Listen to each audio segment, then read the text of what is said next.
My name is Giovanni Rimassa from Martel Innovate, and I am the project coordinator of the HUB4CLOUD project that I can now quickly present to you. It is not a research project, but is a coordination and support action, which means that we take care of helping the research and innovation project in a certain area to work together, to exchange information, to be aligned on the, let's say, European Commission policies, or to have to share resources and to share communication channels and so on. In particular, HUB4CLOUD is part of program of initiative of the European Commission that includes also other projects that is called Horizon Cloud. The goal, of course, is to have a single point of coordination and communication for all the research and innovation projects that are at the moment active as part of Horizon 2020 still in the area of cloud computing and, let's say, similar and connected topics like artificial intelligence on big data or edge computing and so on. So we are routinely engaged with a number of these projects that we help, and we learn from their advancements. In particular, our mission is to have a unified communication and engagement strategy with all the projects. There is a communication task force where we come together with the other coordination projects and the research project in the area. So there is a continuous, let's say, exchange of information, and participation also to events like this is part of this initiative. And we started this year, and the project will last for 1.5 years. So the idea here, there are several different objectives. One is what I just said, that we have to help projects work together among themselves, but also with the important initiatives that are there in cloud computing or end users and so on. So on the one hand, we try to give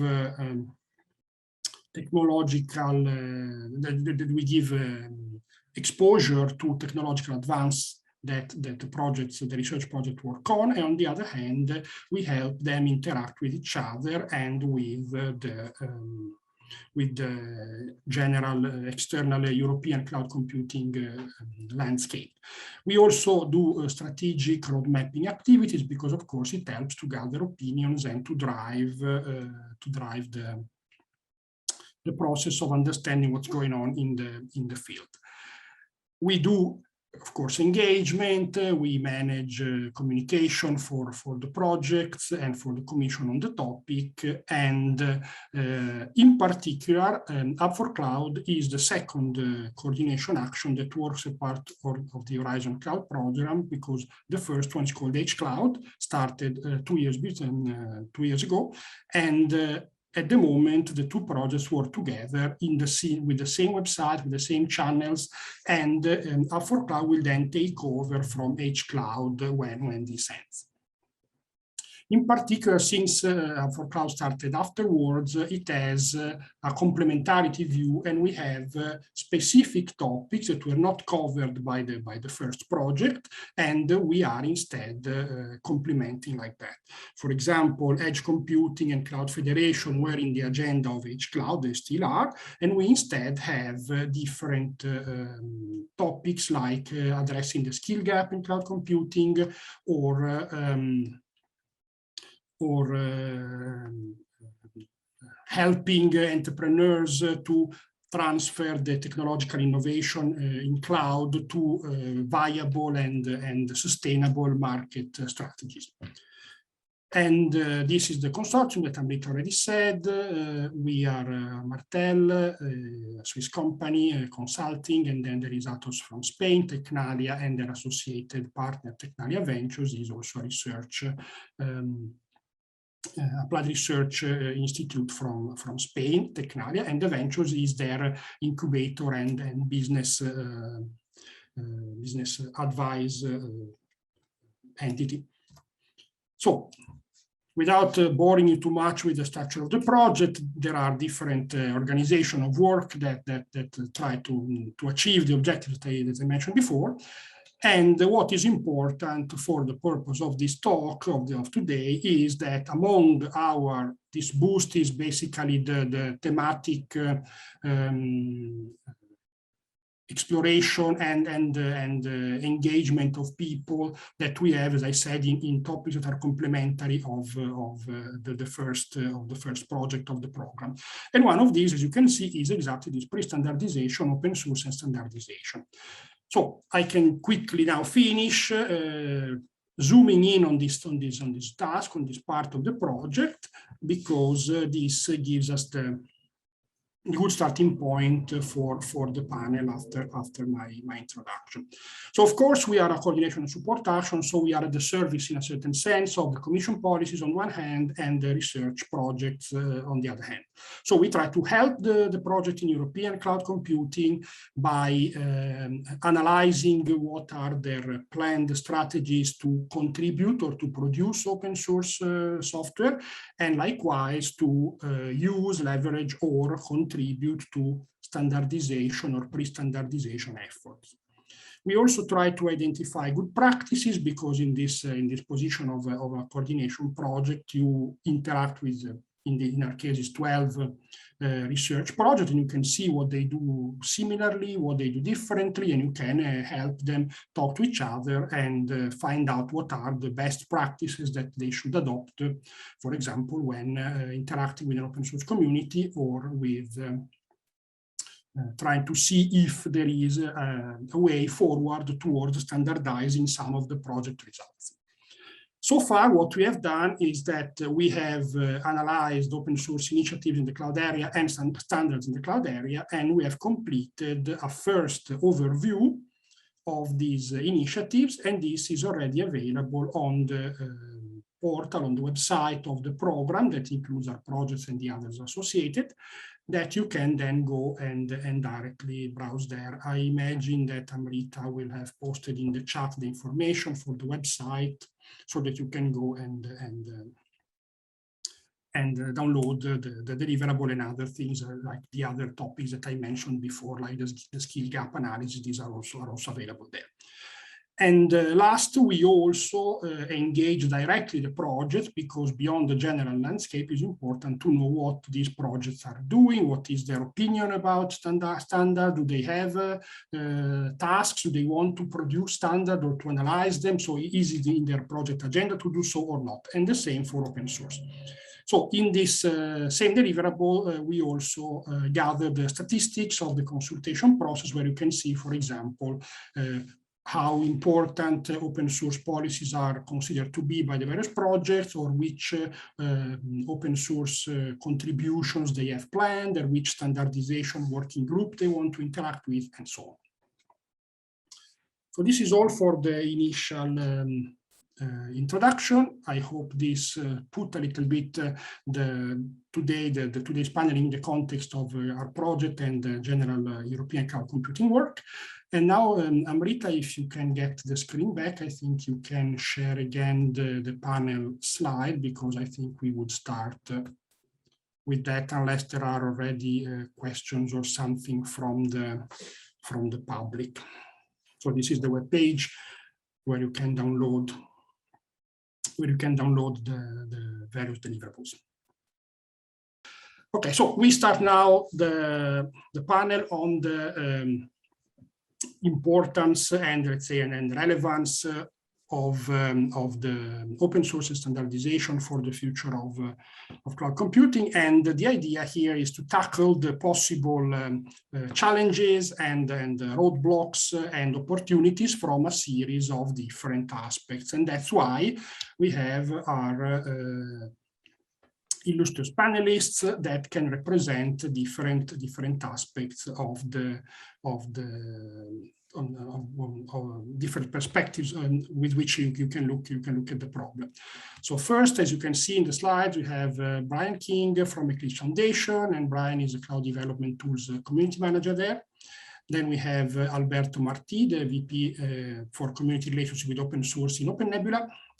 Then we have Dr. Arne Berre, that he's from Sintef in Norway. He's a chief scientist for the division of software and service innovation. And last but not least, we have Luca Bolognini from the Italian Privacy Institute, and he's ICT legal consulting, and he's president of the Istituto Italiano of Privacy. If the panelists agree, I would like to welcome them, of course, but I would like to open the session with a general question that gives you a little bit also the opportunity to introduce yourself and let's say state your angle of view on the topic. So I would like to start with a round in the order of the slides. So starting from Brian King, and the idea is, you know, we are in this session, but the whole conference is about shaping the digital future beyond what we have now in cloud computing. And so I would like to know what is, from your perspective, from your specific, let's say, angle, what is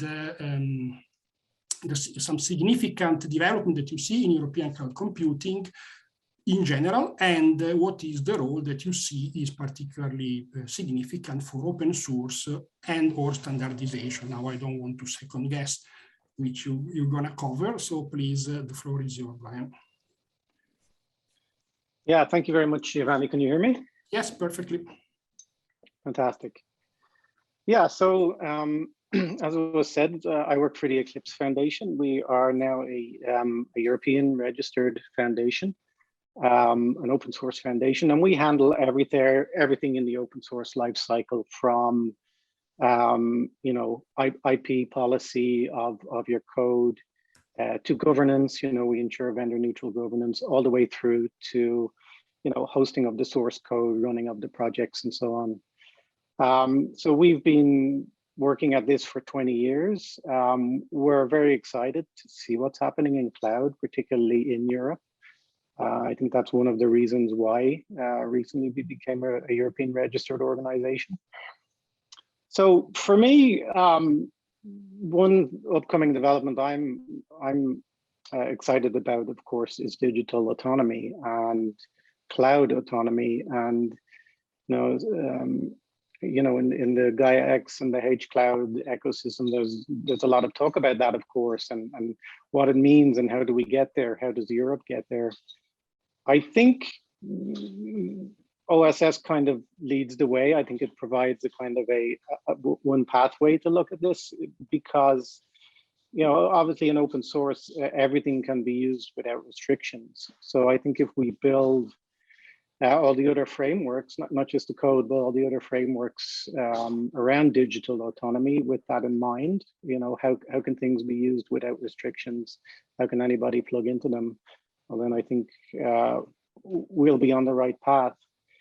You know, I come from a tools background, and at Eclipse, I'm working in our cloud dev tools working group. You know, we're traditionally known for our IDE, but we're working on a next generation tools in and for the cloud. And from a technology standpoint, one development I'm excited about is AI and machine learning. And it's going to enable more automation, greater scaling, and enable a lot more innovation in the cloud space. So that's definitely one thing I'm excited about. I think there's lots of good open source AI projects out there, like TensorFlow, like ClearML, OpenNN, etc. But they're not necessarily organized more at a holistic level. You know, what is the open source / standardization strategy around AI, and particularly in Europe? You know, there's a lot of talk about ethics, but not necessarily about, you know, technical implementations. And I could be wrong, like maybe some of you here today, some of the panelists have heard of some initiatives around OpenAI in Europe in particular. So I'd love to hear about them. Thanks. Thank you very much, Brian. And I would go on unless there are, again, you and Rita, tell me if there are immediate questions for the panelists. Otherwise, I proceed with Alberto. That's the same, let's say, setup, but of course, different angle, because you are involved in open source solution, but you're also a cloud provider and edge provider as well. So, floor is yours, Alberto. Great, thank you. Let's see if this works. Yeah, I can see you. Well, yeah. First of all, yeah, thanks a lot for the invitation to participate in this panel. I hope I'll be able to answer all the questions. Hopefully, we won't get into many very technical stuff. Otherwise, I'll have to ask for reinforcements. But I mean, in the general terms, I think also congratulations and a big thank you to the work you are doing from the HUB4CLOUD project as well to help the industry in Europe and beyond map and identify relevant standards and initiatives in this field. I think from our perspective as an open source cloud and edge platform, as a technology provider, standards and the connection with open source as we implement the product and develop the project, they are a big opportunity for us, but they're also a challenge in the way in which we develop a long-term sustainability strategy for the project while trying to support these standards and implement these standards. But I mean, we can talk about that a bit later on in this kind of this, not going to say a conflict, but a tension between the kind of de facto standards in the market and the formal standards, and how we try to support the standards, but also have to adapt to the industry and the market environment.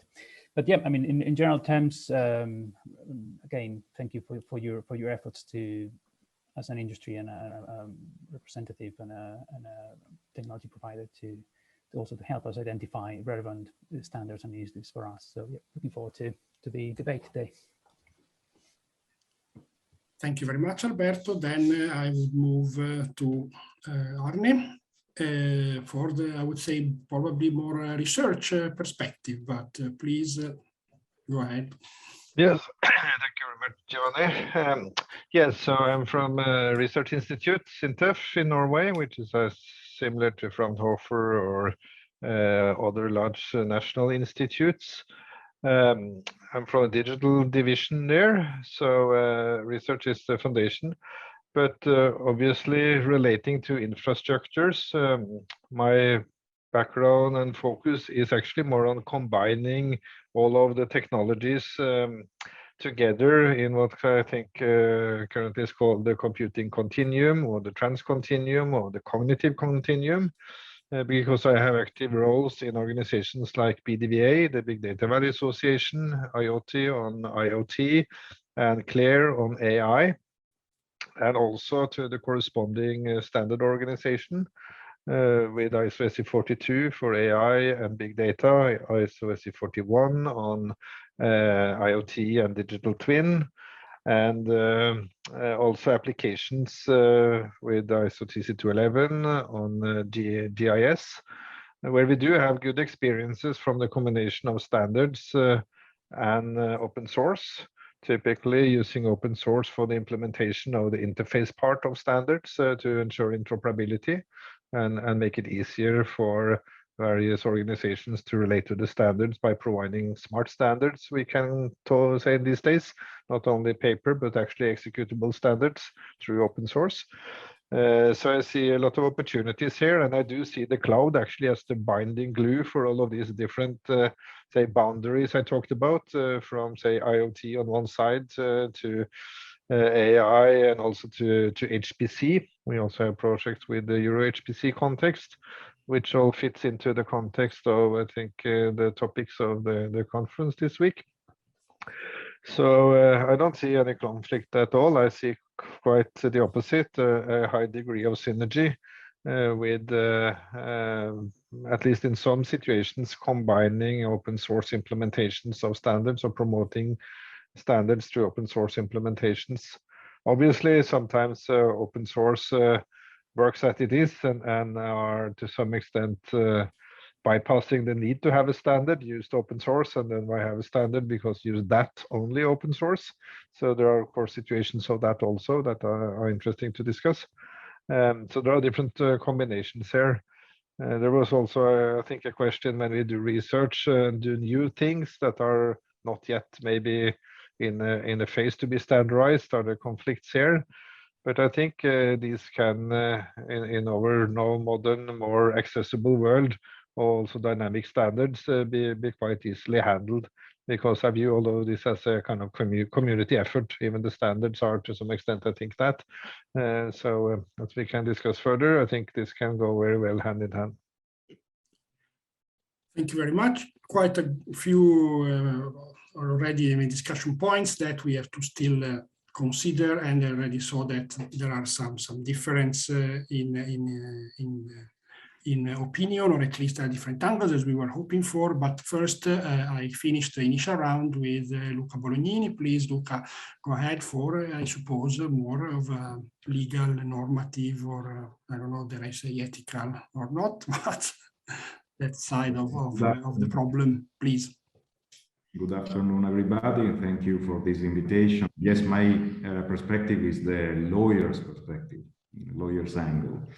I'm both a business data lawyer, so one hat, but I am also the president of the Italian Institute for Privacy, that is the main Italian think tank dedicated since more than 10 years, 13 years this year to data protection, of course, ethics, privacy, and other aspects, legal aspects of new technology.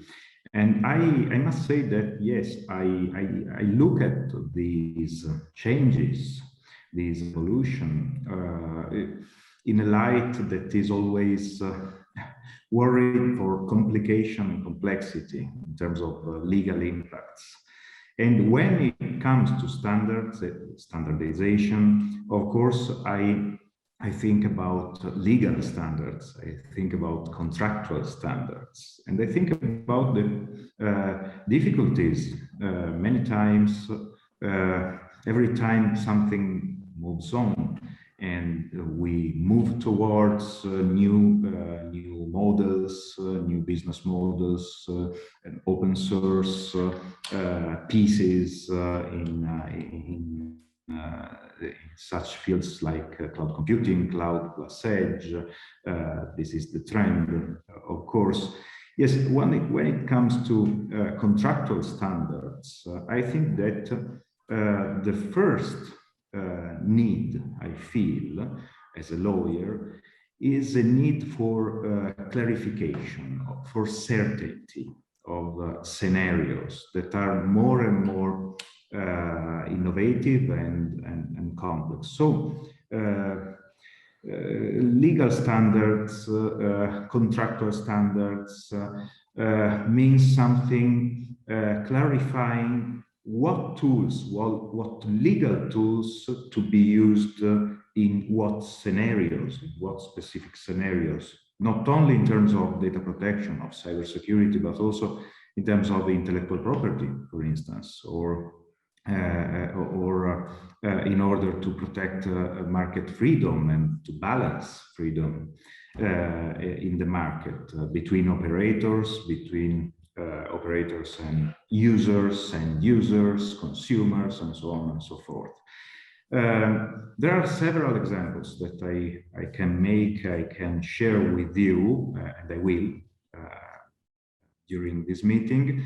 But again, my focus is there, just to try to understand, to figure out possible certain legal solutions in order to make new models possible and lawful, hopefully. Thank you, and thanks everyone for this already very stimulating first round of interventions. And now I'm trying to pick some threads among what you mentioned. And certainly one point is already partly covered. Is, I mean, we have two topics here, right? Open source and standardization. Why did we put them together? Are they friends? Are they opponents? Or are they strange, travel companions that, often are there, but they are not really caring too much about each other? So let's say in the short introduction, we heard that Alberto pointed out that sometimes there is conflict. whereas Arne said more that they are usually, work together. But of course, these are all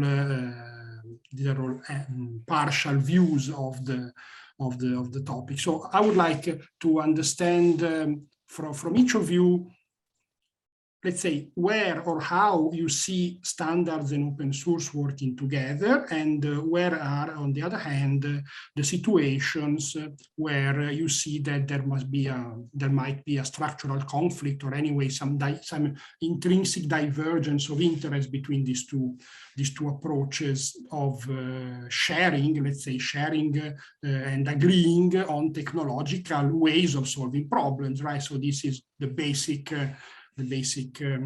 commonality between open source and standards. So maybe we can start with Alberto now. We rotate like this.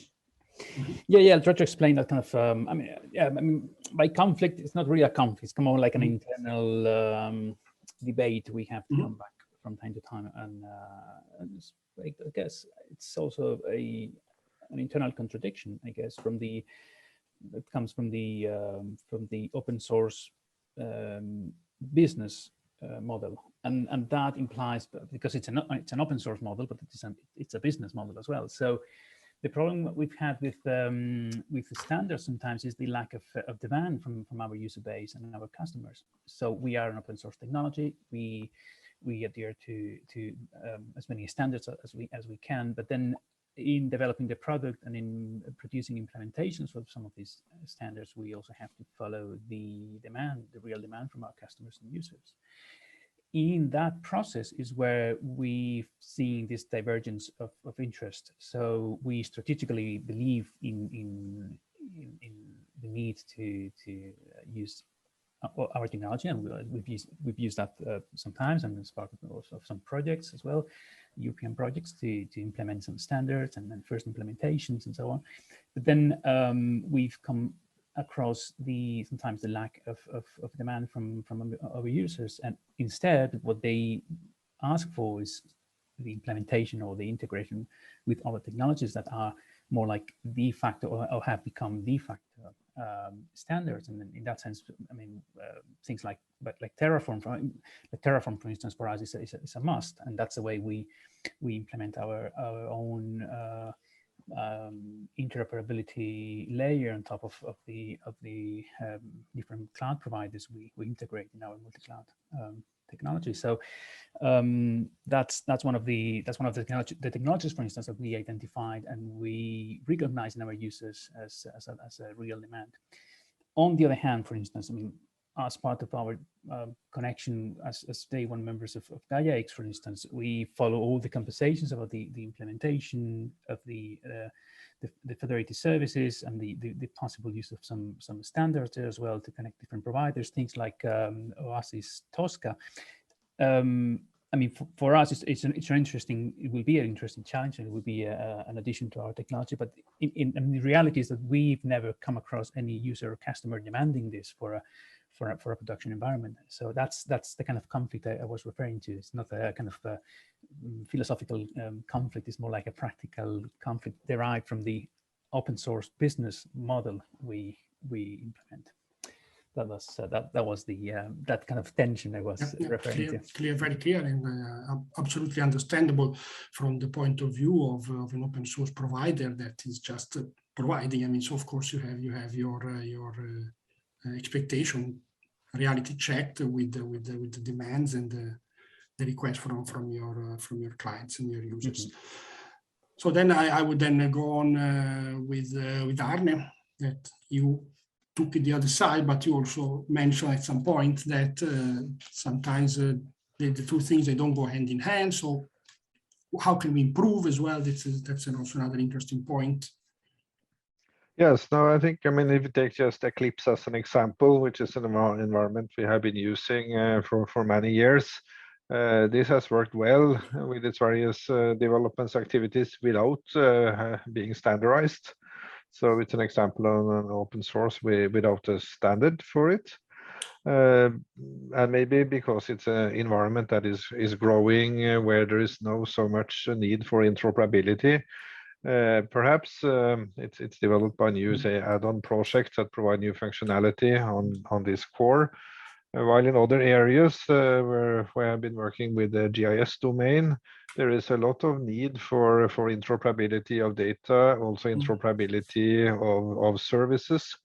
And I think we have had quite a successful development there on services and service-oriented architectures for GIS with the Open Geodata Consortium, and with a link to FOSS on free open software on GIS for open source, and then with ISO TC211 for standards. So you have both open source, say, industrial standards like OGC, and the JUR standards like ISO TC211, and this works quite well. We have now the standards with open source implementations, often used as a starting point for commercial implementations of the same standards with, say, higher performance or other quality aspects that kind of gives a reasoning why you might buy and pay for the software. But standard ensure interoperability among multiple products. So I think both cases can be made.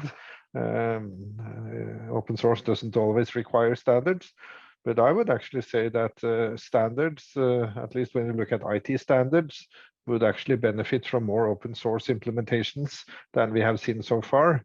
I think, unfortunately, ISO is still in the stage that they are planning to live by selling standards as documents, but we are moving towards smart standards, which will be executable standards,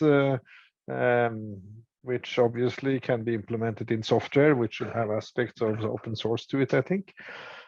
So I think in the future, open source implementation of standards, at least the standard interfaces necessary for interoperability, would be a good strategy, and we have examples of this working. Okay, yeah, thank you. And maybe Luca, I was wondering, do you feel that open source implementation give you more legal certainty? That do they help? Because as an engineer, I see, well, it runs, right? It's like it's precise more than the standard, but maybe from a legal point of view, it's not obvious that it is that it helps. I'm quite neutral for this. I think that, as I mentioned before, we should search for possible solutions in terms of compliance with regulations, lawfulness of the activities that are carried out. And so if we apply this criteria to the open source and open source standards in the cloud sector, I think that we should consider what we already have in terms of legal, juridical tools. And I could start from the GDPR, so famous, so we can understand each other. If you read the GDPR, you can find some aspects that are very flexible and that are general principles that can be applied, that can fit also cloud computing scenarios, and of course open source in these scenarios. But you can find, reading the GDPR also, and I use the GDPR as an example just because it is significant, you can find also a significant, relevant, in my opinion, rigidity. It is rigid for some aspects. For instance, the relationship between subjects, active subjects of processing activities. So who is the controller, who is the processor and the sub-processor of personal data. The GDPR for these roles provides strict rules. And the same happens in case of international data transfers. If you want to transfer, to export personal data outside the European Union.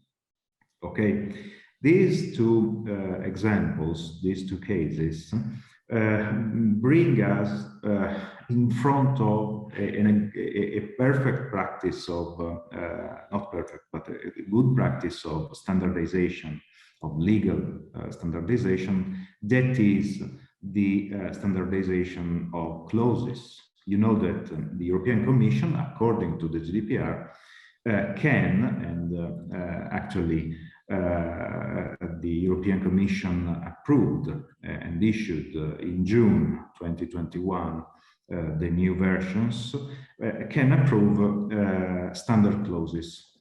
The European Commission in June this year approved both standard clauses to be used in order to export data outside the EU. Okay, this concerns the international data transfers, and another set of clauses that is a standard clause just in order to appoint data processors, to bind data processors to the instructions and directions of data controllers. Why am I mentioning these tools?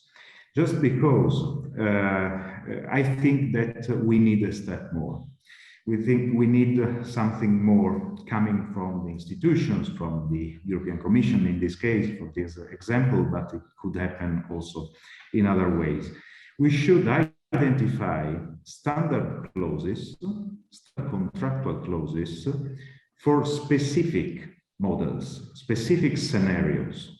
Just because I could have, due to the particular technology that is used, due to the kinds of players and of technology, open source, not open source, a mix of the two that is being used, we could have significant differences among scenarios that are not addressed enough according to the current standard clauses. So to make it simple, for the example that I made now, I would expect for specific but standard scenarios of cloud computing, cloud and edge computing, for specific deployments, think about smart cities, smart services, specific activities in the research field, I would expect for more specific standardization of clauses, of contractual clauses,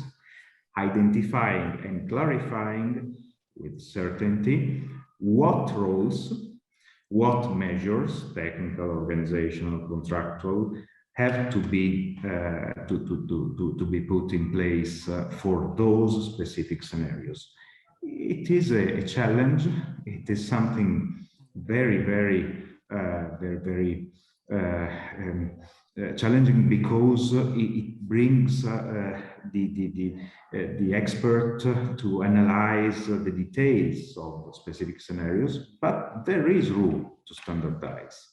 Not at a level that is now too high, that are standard clauses in order to export data or to contract with a data processor or the chain of sub-data processors. These are only examples, but just to communicate my message. Standardization of legal tools means implies the necessity to identify scenarios, sub-scenarios, and to find a solution, common solution for those scenarios. Thanks. So if I understand right, these standard clauses, this is already made contract text that can be used as is, right? So in this case, that standard clause is both the IT standard that tells you in paper what the software must do, and also the implementation, right? So in your case, it collapses into one artifact. Yes, it is more relevant for the legal relationship because the technological aspects can be detailed and customized from out in the annexes. But yes, again, law and regulations are about the relationships between human beings, between individuals and technology. And so they take the picture of something that represents a model, a dynamic. And so we should take those pictures and try to fix, to freeze somehow these scenarios, giving certainty. Think about, and I'm closing, but think about the new models of crowdsourced cloud, open source cloud, distributed, that is a tale of the gig economy, if you want. So the possibility to use the resources and the servers in our homes in order to contribute to a network and to become a distributed and crowdsourced data center. I'm simplifying, but this is a completely new scenario that is now not addressable with the contractual tools that we have, even with the standard contractual clauses that the European Commission issued in terms of personal data protection. What about these dynamics and these scenarios? So we should identify them and then try to find a common standard. Thank you. So now, Brian, is your last this round. I wanted to also make a short comment on something that Arne said about Eclipse, the IDE, right? He said it doesn't need standard because it doesn't need interoperability. But then I was thinking of the plugin architecture of Eclipse. So there is also this attempt to create a composable, extensible thing. So this is also, I think, another aspect that is maybe interesting, comparing standards and open source concrete implementation that sometimes are not purely concrete, because they are extensible. Yeah, no, absolutely. I agree with Arne in terms of, not all open source needs to be standardized. But, I can see the other side where Luca's coming from, where there's certain things that it's absolutely essential that they're standardized, right? So I think open source in general moves faster than standardization. So it's very hard for standards to keep up. I think we have the top-down and the bottom-up models, which have been talked about here. The top-down is, all vendors agreeing on a certain set of technologies that need to be standardized, where the bottom-up is more like specification first, then reference implementations. I think there's one kind of layer that hasn't been talked about, and that's what I like to call the de facto standard. And maybe this is where Eclipse falls into. And the de facto standard is where the market dictates by just adopting the software. So it becomes a de facto standard just by critical mass of adoption.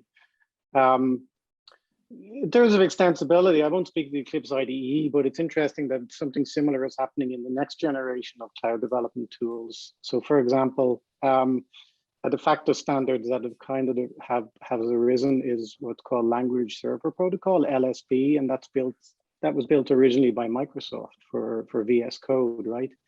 But that standard has now been built in, even though it's not an official standard. That capability has been built into most modern cloud development tools now. So it allows, developers, when they switch tools, to be able to have a familiar experience developing in their particular languages. That's what I call a de facto standard. And I'd like to touch, on something that Luca said about what's more that can be done. And yes, I think European authorities need to do, do more, but there are efforts underway. I think the open source initiative have defined several requirements that open standards need to comply with in order to allow good open source implementations. So there's good references there. There already are initiatives by the EU. They published some papers and some guidelines. Like in the tool space, it certainly, I think, is a case of the software and the market moving faster than the standards. But as the cloud ecosystem matures, I think that gap is going to get narrower. Yeah, thanks. And I saw that we have at least one question. I saw in the chat that Matthew Wilhelm, sorry if I didn't pronounce correctly, is asking more on the technical than the legal side. If interoperability is possible without standards, in some circumstances, can standards be more of a hindrance than a help to open source? This is also partly connected to what we already said, but is there anyone that wants to comment on this? Let's say, first of all. Well, yeah, I mean, because of what that was that topic that Brian was talking about, the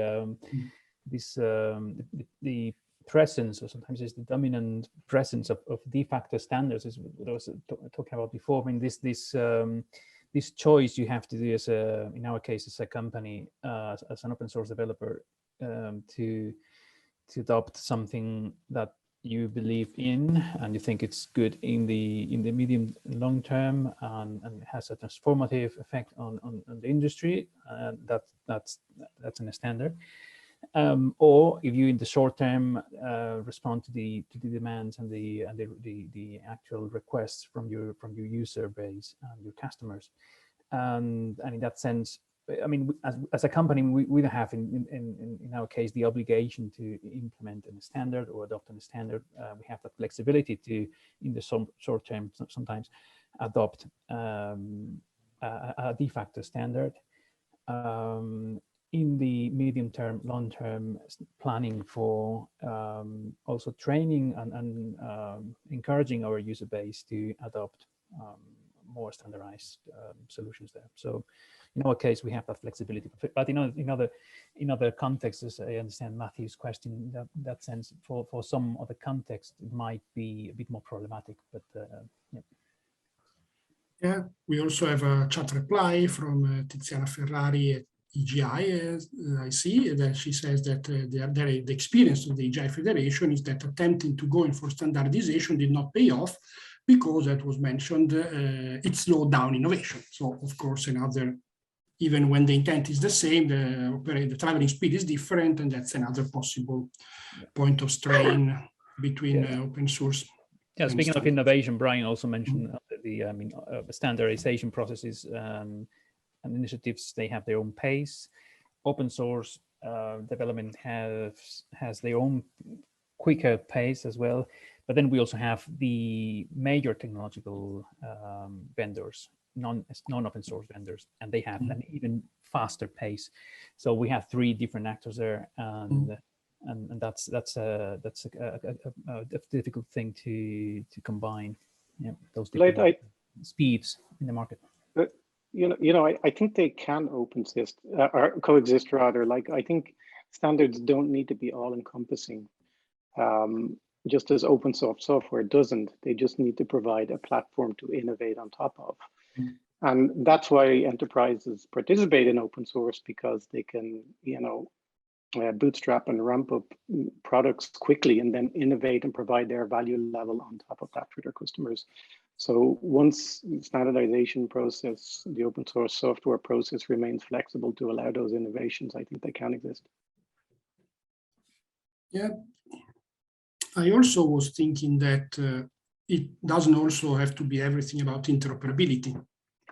Open source certainly is not only there for interoperability, it's also there for freedom to change, for freedom to go your own way, to innovate. So that's certainly, standards also are, maybe say the standards are not there for interoperability seems a harder sell, but maybe also for standards is also about consensus, is also about thinking before doing. I mean, there are maybe also other points that it doesn't have to be all about interoperability.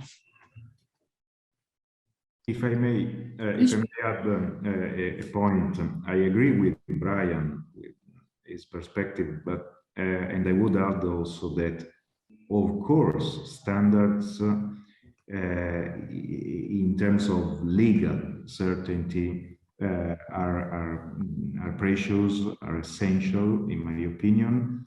Every time we have to comply with the regulation, with mandatory obligations. So in those cases, it's not only a matter of field or common field in order to enable further innovation.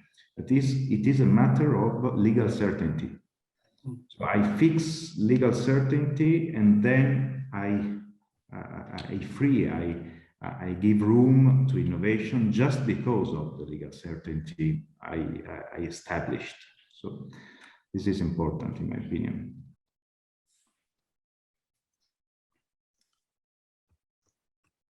Yes, sorry, now there is another chat comment from okay, from Yuri. So you're saying, I don't know if you if you want to speak it directly, Yuri. Otherwise, I'm reading it. So you're saying that the experience in this system is that standards should not be a must, but are important when you're building significant services from open source component. And otherwise, if you just adopt the fact that each component is a de facto standard per se, then you might have a certification problem, because, and that's, yes, this connects, I think, to your point on the legal certainty. So even if all the tests pass, then it's not the same as having also the stated legal counterpart for compliance, for compliance of the system. Any other comments on this, or we can move? Good. So I would say another important topic is the trend towards, it's not even a trend anymore, it's already here, towards edge computing, right? So from this idea that the cloud, you don't know where it is and you're happy not to know where it is, and then it happens to be in some data center by some big company. Now we are coming back to say, no, actually we want to know where things are and place them close to where they matter. And this also has implications from technical, but also from a trust boundary, responsibility. So where is the computer physically also is a matter of jurisdiction. So this is very important. So again, I would like to have a round of your opinion about what do you think from your perspective of the impact, let's say, and especially, I would say, double perspective, the impact from your own profession and your own, let's say, angle of the world, but also what you think is the impact on the general European scene in cloud computing of this move towards edge computing, and also the various interpretations that are given. Edge, a little bit Middle Earth, that everyone is trying to cast it in their own image. So yeah, I would say, so importance of the edge computing, what are the consequences on your activities, and also in general on the European landscape, and let's say future evolution, also in light of the European policies that are also tackling that. So now I would start with Arne then. Yes, I think this is a little bit back to what I mentioned in the beginning of the interest of the trans-continuum, the things that we should look at how things fit together. And certainly in most application domains, we see a need to go from the edge to the cloud, and also add on some special resources like HPC or AI clusters, GPUs and others. And we need to look at the overall architecture and infrastructure, where I actually believe that cloud very well could be the glue, because there are specialities on, say, the edge side or the HPC side, and there are focuses there. But the cloud is in the position to bring all of this together and connect it. And obviously, through software with various control mechanisms, it will be possible to ensure also location or handle that, maybe also with legal aspects, because in many domains like health and others, it is of importance where things are located, and that needs to be controlled. So we need mechanisms for that. There might still be research on this, say how to ensure that you have the physical location you need. but it can still be part of the overall infrastructure. So I think some advances here can still be done, also from a research point of view, but this should certainly be possible. So I think it's really a great opportunity for the cloud community to be a binding factor here. It's kind of interesting that currently it's the HPC community that is driving this Transcontinuum initiative, but they are really on one of the edges here, like the other edge. So I think the cloud community could really play a bigger role here. Thanks. Then Luca, I think, for the... Yes, I think that the edge and all the nuances of it, so the far edge, etc., will add. It is an addition, not a subtraction. And I agree with Arne.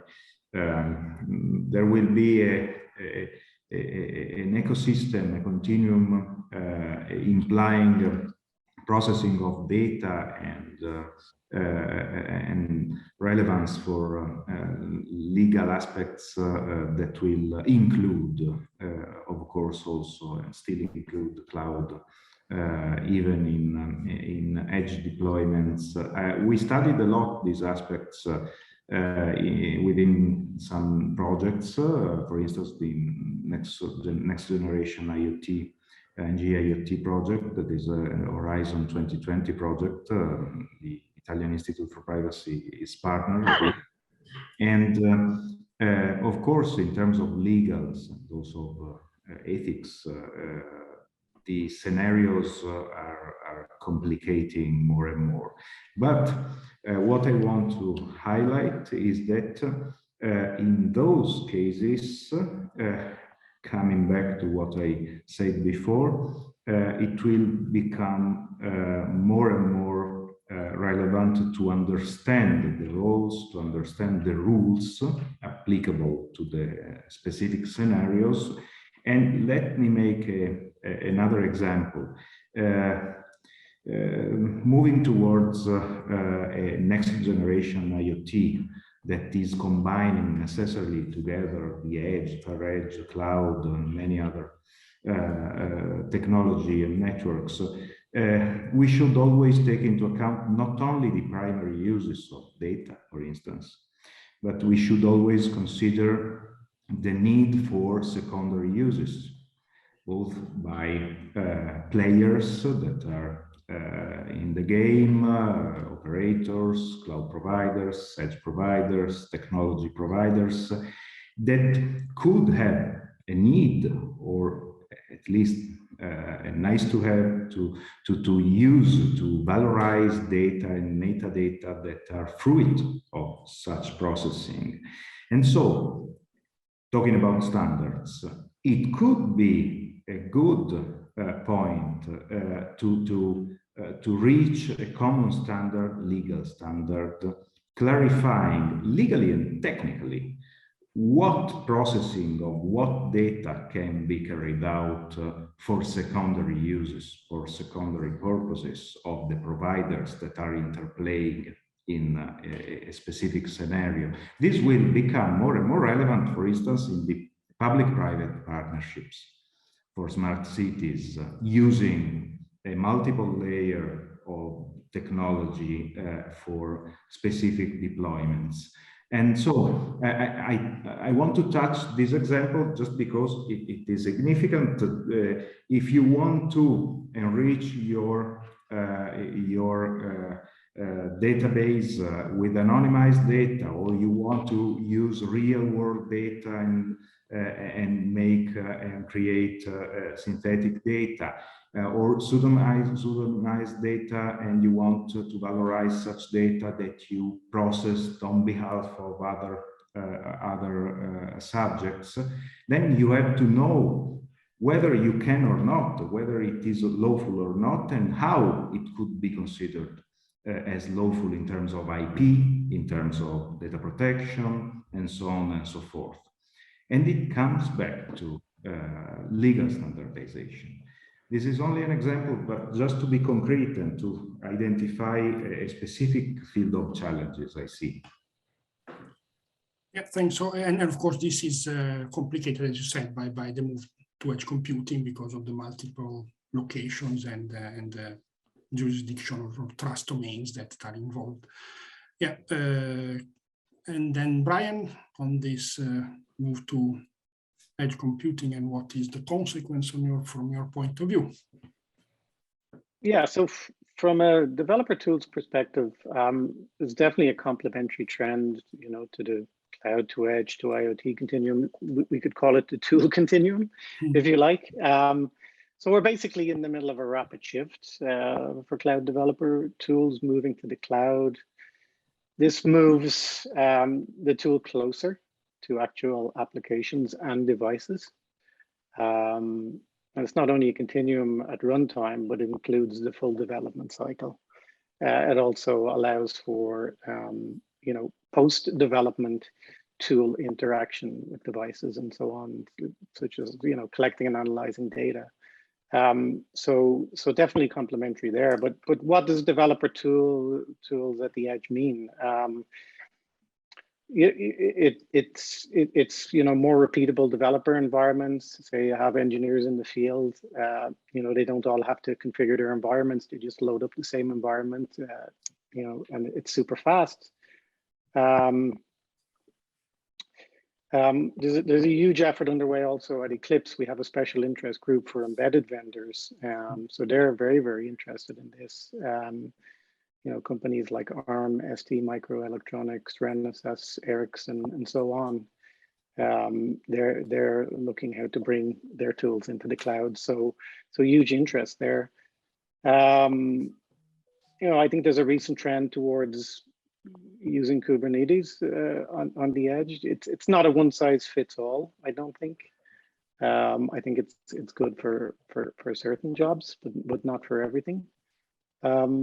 Yeah, in general, definitely complementary, you know, developer tools and IoT/edge. In terms of repercussions for the EU and what the EU is doing, I think, you know, Arne and Luca have definitely addressed some of that. I think they'd be closer to this than I am. So I'll leave it up to others to comment on that. One thing I would say, though, is that, you know, we do have a working group, a separate working group at Eclipse, IoT and Edge working group. It's 10 years old now. So our members there have a lot of experience working in this area, and I'm sure some good insights could be gained by participating there. Thanks.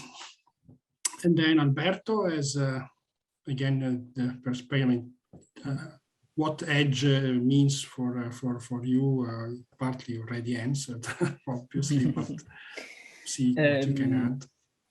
Yeah, well, it's well, I think my colleagues they offer a very interesting approach on this as well. I mean, for us, our transition is kind of a bit peculiar because we come from the private cloud world. So we are getting to this. I mean, we are building that cloud edge continuum. We come from the data center, so for us, it's a data center cloud edge IoT continuum. And I'm sure we'll wait for a couple of months, there will be another term added there.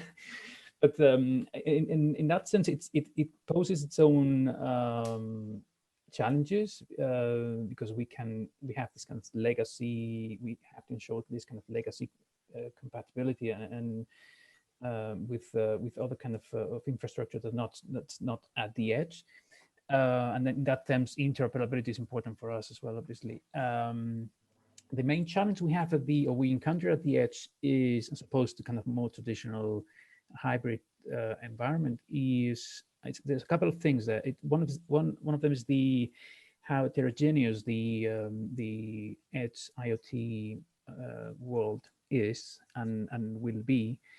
And we hope it will keep it this way, because if you look at obviously the strategic priorities from the European Commission in terms of bringing some balance to the cloud market, the expectations obviously is that the edge computing market, or this disruption of the market through edge computing, will bring some balance to the situation now, which is, as you very well know, dominated by the hyperscalers. So in that sense, this let's see if I can pronounce it, heterogeneity, whatever, how to pronounce it. This heterogeneous nature of the edge, I think it's a good thing, and then we have to deal with that, and we have to embrace that, and that's also a guarantee that the market will be more diverse, and European companies in particular and providers will have more tools and chances to compete in the market and offer new, more innovative solutions to their customers. Then there's the challenge of the scale. So that brings you to the next one, which is the scale of managing all this infrastructure. And for us, is also a challenge, and that's how we are developing and defining these new features in our technology, is to be able to manage all these at a scale. So hundreds of providers, thousands of deployments, and edge nodes being managed by our technology. So that's the expectation. Those are the expectations. And if you see the Commission as well, the expectations from the Commission with this 10,000 edge nodes being deployed in the continent by 2030, we're talking about potentially, if those are the expectations, I mean, we can assume if the telco industry and the cloud provider industry gets into this in full speed, then we can expect more than that, hopefully. So we're talking about very large deployments. Also, you integrate IoT devices in there, and you start provisioning resources at the IoT level. That's it's an amazing amount of resources to manage. That brings us to another interesting point, which is the use of artificial intelligence in all this. And at some point, we'll have to start this discussion, I mean, this debate about the implications of what we're talking about, when we talk about this kind of a smart or AI powered orchestration at the scale of all these resources. What are the implications of including this artificial intelligence technology in there? Of course, things like the Kubernetes that have been already mentioned. In our personal, I mean, not personal, but particular perspective is the things like K3S, for instance, like this kind of technologies, this kind of lightweight Kubernetes distributions could be an interesting tool there to expand that de facto standard to the edge as well. But again, that have to be analyzed on a per basis approach, because yeah, I mean, there are one of the good things about this wall now is it's going to bring a lot of different scenarios and use cases. So we have to be open to collaboration with others, and we have to be open to very quickly change a lot of new technologies or develop together new technologies. So those are our hopes with the new support from the Commission through the Horizon Europe, Gaia-X, and the IPSAI CIS initiatives. So yeah, looking forward to we're sure it's going to be an amazing time. Thanks, Alberto. If I'm not mistaken, we have more or less 10 minutes before we finish our allotted time in the session. So, Amrita, are there questions from the chat or? There is one more right now. Tiziana wrote. It's not a question. I'm interested in the panelists' view of the European efforts on the sovereign cloud stack in which Gaia-X is playing a role. Okay, I'm happy to pick that up and just do I think the last round on this. This time, as much as I enjoyed the conversation, I also asked to be a little bit briefer because we are a little bit close in time. So. Any takers on the sovereign cloud stack and the role of Gaia-X on this? Yes, if I may, I can comment briefly. I'm skeptical just because I think that there could be a number of issues to be considered in order to ensure sovereignty actually, and not only formally. So we should understand whether, first of all, whether we are able to have good technology, and that is not to consider something granted. I think at the European level, we should be competitive at the global level in these fields, and sometimes it seems that competitors from abroad are still stronger for specific technology.